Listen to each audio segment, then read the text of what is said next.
Hello and welcome to Cracking the Cryptic. Bit of a special one today, not a Sudoku or a crossword. We're going to have a look at a little event that happened yesterday in London.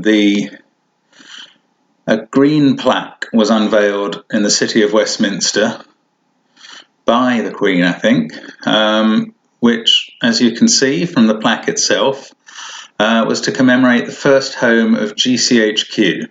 As it says, the UK's Intelligence, Security and Cyber Agency.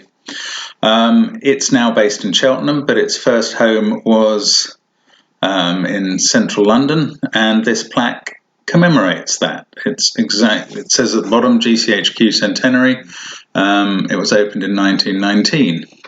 So they've unveiled this plaque, and one of the things that was noticed about it was that there are some odd markings under some of the letters, as you can see down here and here and here and here and here. So little dots and dashes under some of the letters, and this being GCHQ, who are famous for their codes and ciphers and decoding things. They also have recently started putting out puzzle books. I've got one of them here, and I think I've got puzzle book 2 actually here as well. Look at that. Yes, I have. So GCHQ are obviously doing something else a bit puzzling with this. So let's see if we can crack it. Do have a look at this, and you'll probably manage if you're a follower of our sort of thing. So the first thing to notice is that obviously the dots and dashes only appear under some letters. So let's try looking at those letters in order. And they start with a 1, so not all letters, one of them's a number. And then if we just read off the other letters that dots or dashes come under, we've got 1, H, U, N, D, R, E, D, 100, and unsurprisingly perhaps Y, E, A, R, S. So the letters underlined or underdotted spell 100 years. Well, that's clearly a hidden message. So not a surprise, this says it's a centenary, so not surprisingly 100 years. But there must be a little bit more to it than that, because some are dots and some are dashes. Now, I'm sure that one of the first things anybody would think of when confronted with dots and dashes is, of course, Morse code. So let's see if we can use this Morse table here. Let me just put it in the right place. Hopefully it'll stay alive. Yeah, look at that. So it would be tempting to think that maybe we could use the dots and dashes as they appear in the rows. So a dot for the first row would give us E. Dot dot for the second row would give us I. That's quite an unpromising beginning. And then dot dash in the third row. That's not even a Morse character, so that doesn't work. So we're probably going to have to find out what the grouping is ourselves. So we start with 4 dots. Now 4 dots could be H. That's quite a possible beginning. Then we would have dash dot dash, so we probably need a vowel to come after the H, but none of the vowels could come after the H, so H is a bit unlikely. Now if we took the first 3 dots together, that would be an S. Now that's quite a plausible starting letter, so that's quite appealing. Then after that we have dot dash dot dash. So dot dash dot would be R, that's too long. SA, dot dash, and then we have dot dash dot dot. Now that could give us R as dot dash dot, SAR, oh L, SAL, dot dash dot dot, SAL, and then we've got dash dot dot dash to finish with. X, SALX. Well, that doesn't seem very promising. SALN, SAL, is there a dash dot dot? I don't remember my Morse code. SALDT? No, it doesn't look like that works. SALT, salt, and then dot dot dash. SALTU, that's one possibility. Saltu doesn't seem right. SALTEA, SALTIT, salt it. Well, it's a message, but it doesn't seem very likely. So if it wasn't an A then at the beginning, or just after the S that we're assuming, could be an E, just one letter, and then we would have dash dot, which would be either a C or a K, or dash dot, just an N, could be SENN. Where are we? Dash dot, then dot dash. Senna, dot dash. Senna U or Senna it. Not so good, but how about the full dash dot SEC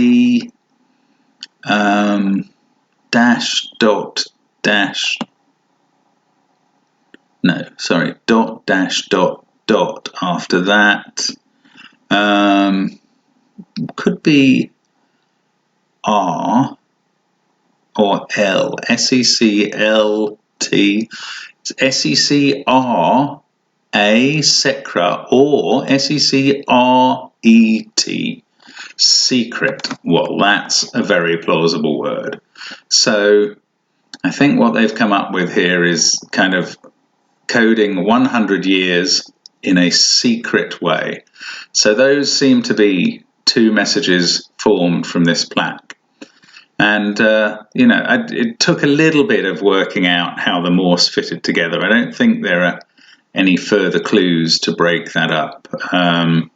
There's certainly nothing between the E and the C there to tell you where the letter breaks come. But there we go. We've cracked the code from the City of Westminster's green plaque provided by GCHQ. But now, then the royal family, having unveiled the message, put out on their Twitter account this message, which is clearly in code. I suspect this was supplied by GCHQ too. But let's see if we can crack this code as well. Let's hope it's as straightforward as the plaque. Now, I've written out the code here, and we can try some letter equivalences, but normally with these codes, this message is reasonably long. You could probably do it on letter frequency basis, but really helpfully they've broken up the code message into apparent word lengths. So one of the three letters might well be the, or you could look for two-letter words, or and, you could try in various combinations. But look, 100GS, and we know that this is a message about this GCHQ event, and that was celebrating 100 years. So that 100 looks like it's not really in code at all. So let's assume that the 0 and 1 translate exactly. And that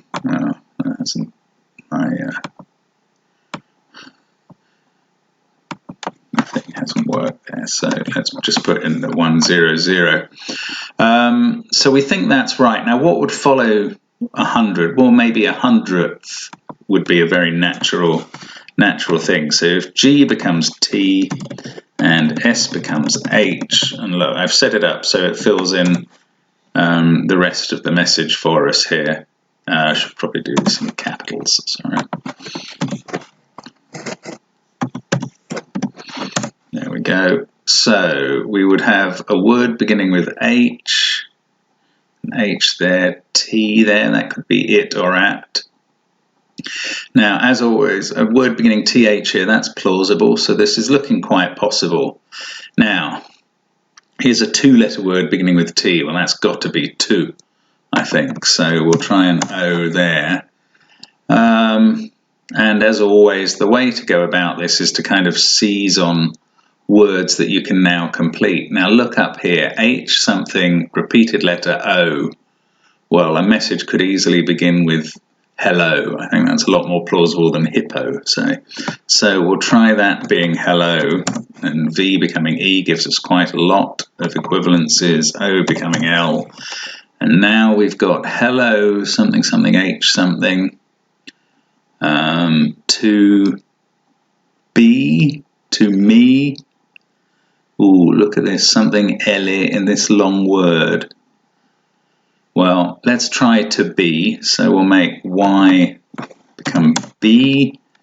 That didn't give us any other B. Oh, yes, it did give us another B here. So this long word looks like it begins with celeb, with a C. So it could be celebrity or possibly celebrations. Now, what's this word? Something CH, something. Well, there are a couple of English words that fit, ache or echo. But if we think about the message that we're likely to have, this is probably a message to GCHQ.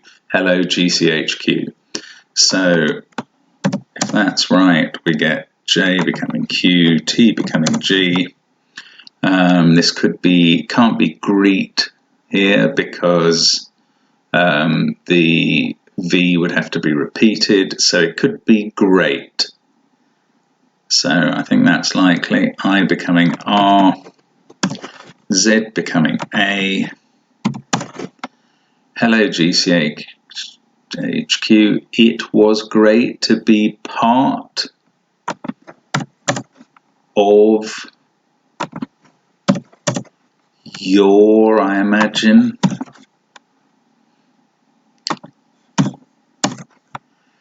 Hello, GCHQ. It was great to be part of your 100th celebrations. Looks right. And you may be noticing that this code is not a random letter assignment, but we've actually got the alphabet running backwards here. So we could just fill in the rest of the letters from that. It's almost certain that that's going to be right. And there we go. Hello, GCHQ. It was great to be part of your 100th celebrations. Thank you for having us. From the royal family to GCHQ. And that's how we would decode a fairly simple message like that. And that's how we would identify what was going on in the plaque supplied by GCHQ.